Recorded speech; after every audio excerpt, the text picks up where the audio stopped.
Plataforma de información musical y radio online. Rutas Alternas. Escucha. Gabrielle Aplin está lista para presentar en enero 2023 su próximo disco larga duración.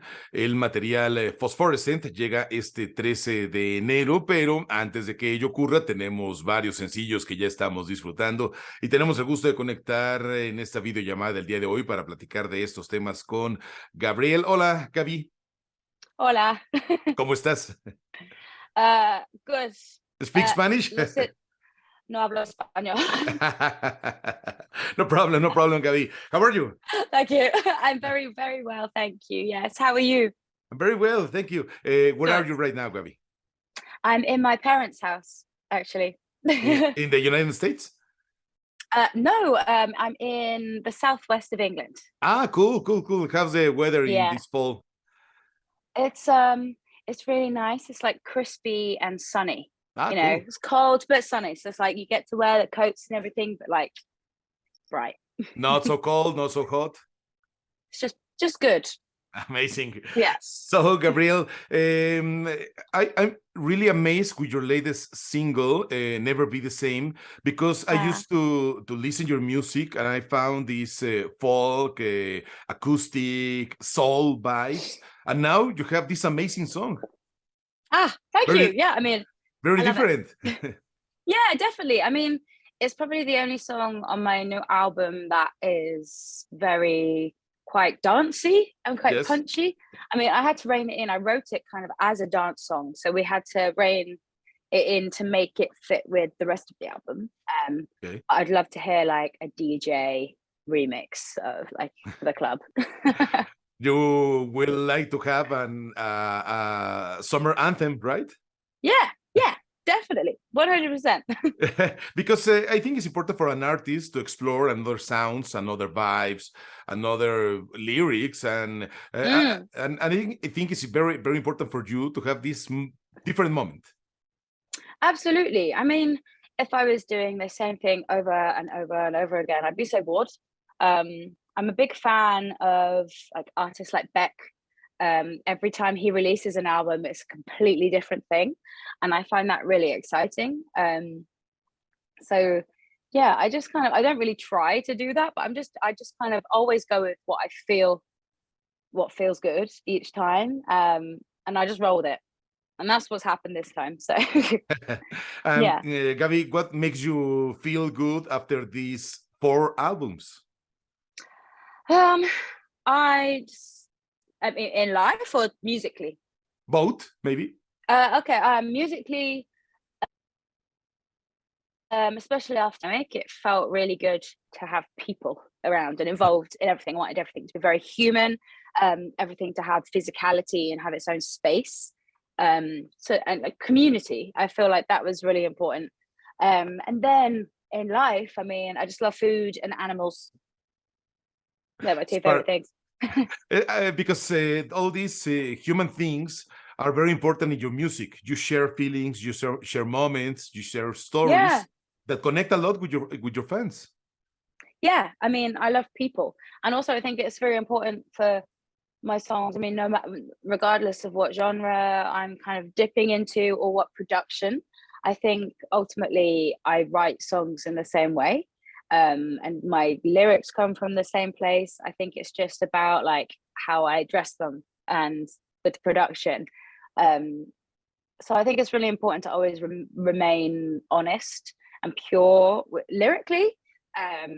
I just love writing songs, and I don't really care so much about when I'm writing about what they're going to sound like. I want to just write a really good song and then worry about the production after, when I have all the songs, you know? Yes, it's key, right? To have great songs, to have amazing songs, no matter how it's gonna sound. But if you have a good lyric, it's gonna make it. Yeah, and I kind of want people to, you know, I want to write songs. Just I'll be honest. I'm not trying to make up anything or try to be cool. If I'm honest, you know, I'm not an anomaly. I'm sure other people would feel the same way. So I try and be as honest as possible in my songs, so that it's, you know, relatable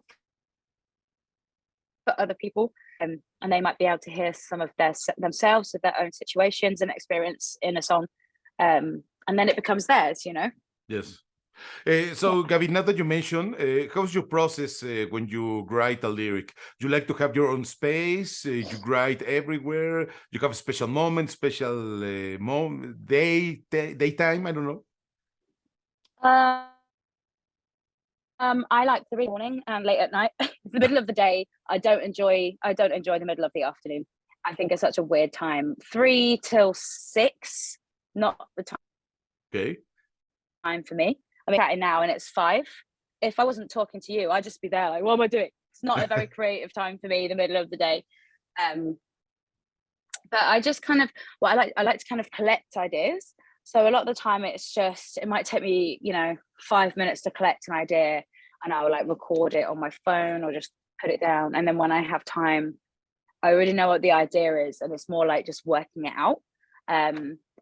I don't know how to explain it, but like I'll have an idea for the whole thing's an idea, and I can hear how it's going to end up. And once I have the idea, that's the hardest part.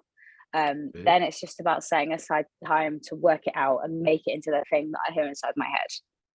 Very cool, very cool. And it's also great that you can explore different kind of human emotions.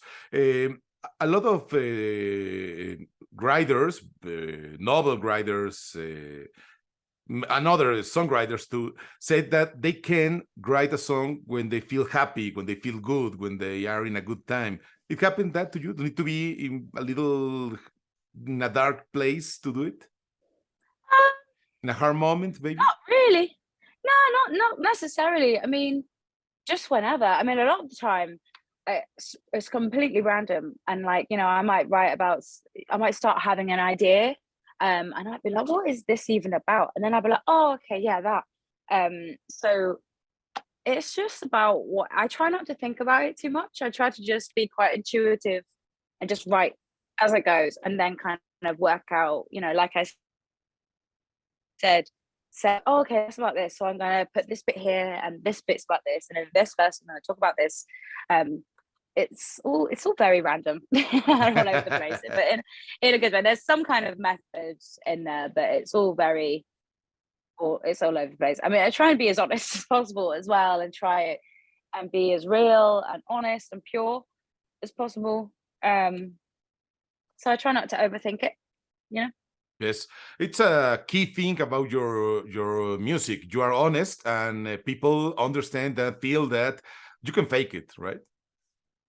I'm sure you can, but maybe you can, but very far. you can connect with the huge audience if you are fake.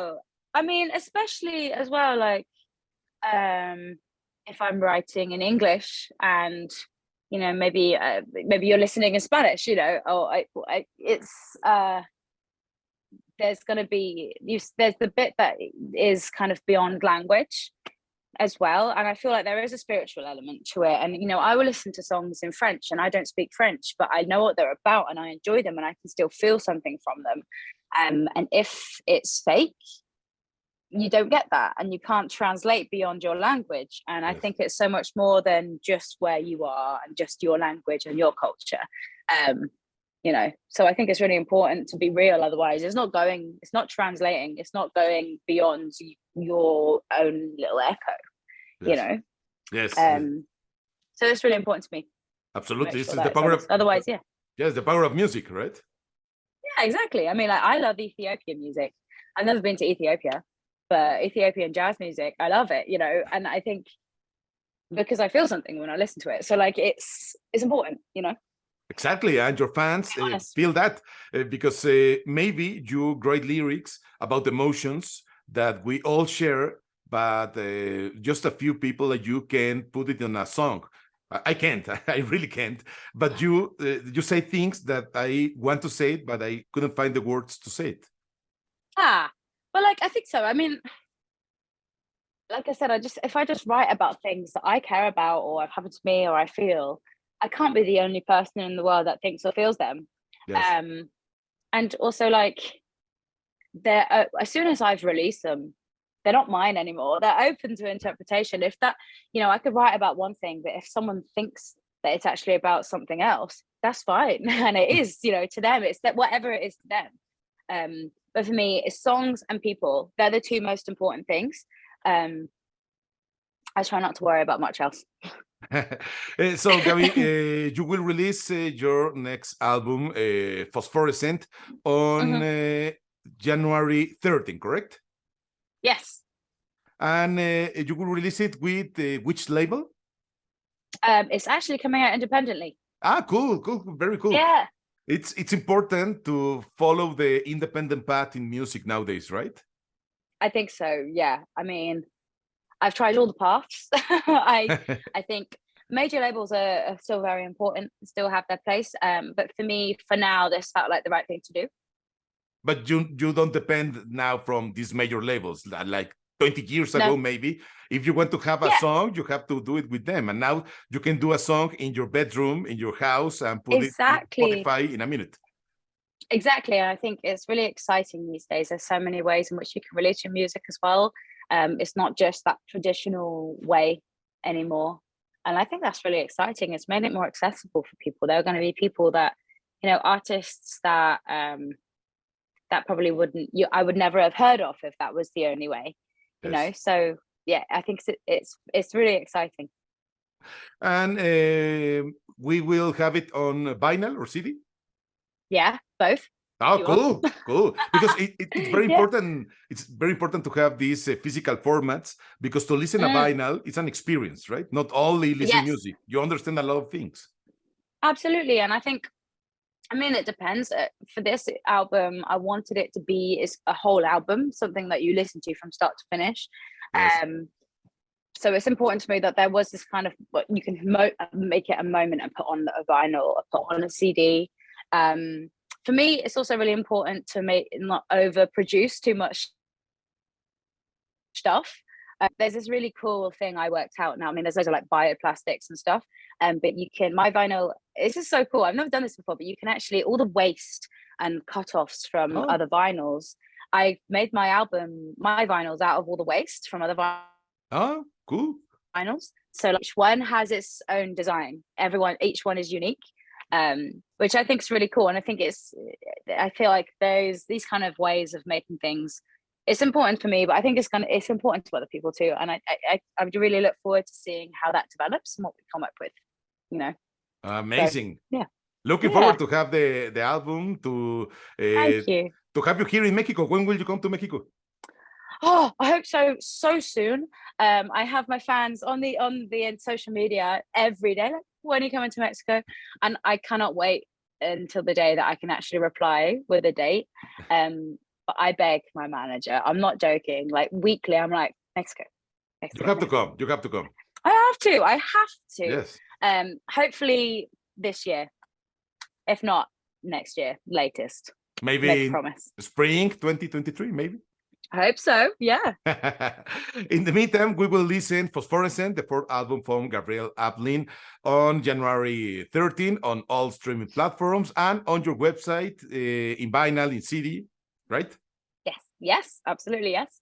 Amazing. Looking forward to have you here in Mexico and to listen to the album. Congratulations. I have listened to the album. It's amazing. Sounds great. Thank as you. All your previous work. I hope you can make it soon to Mexico. And Gabi, thank you so much for this chat with Rutas Alternas. Thank you so much for having me. Thank you. Plataforma de información musical y radio online. Rutas Alternas. Escucha.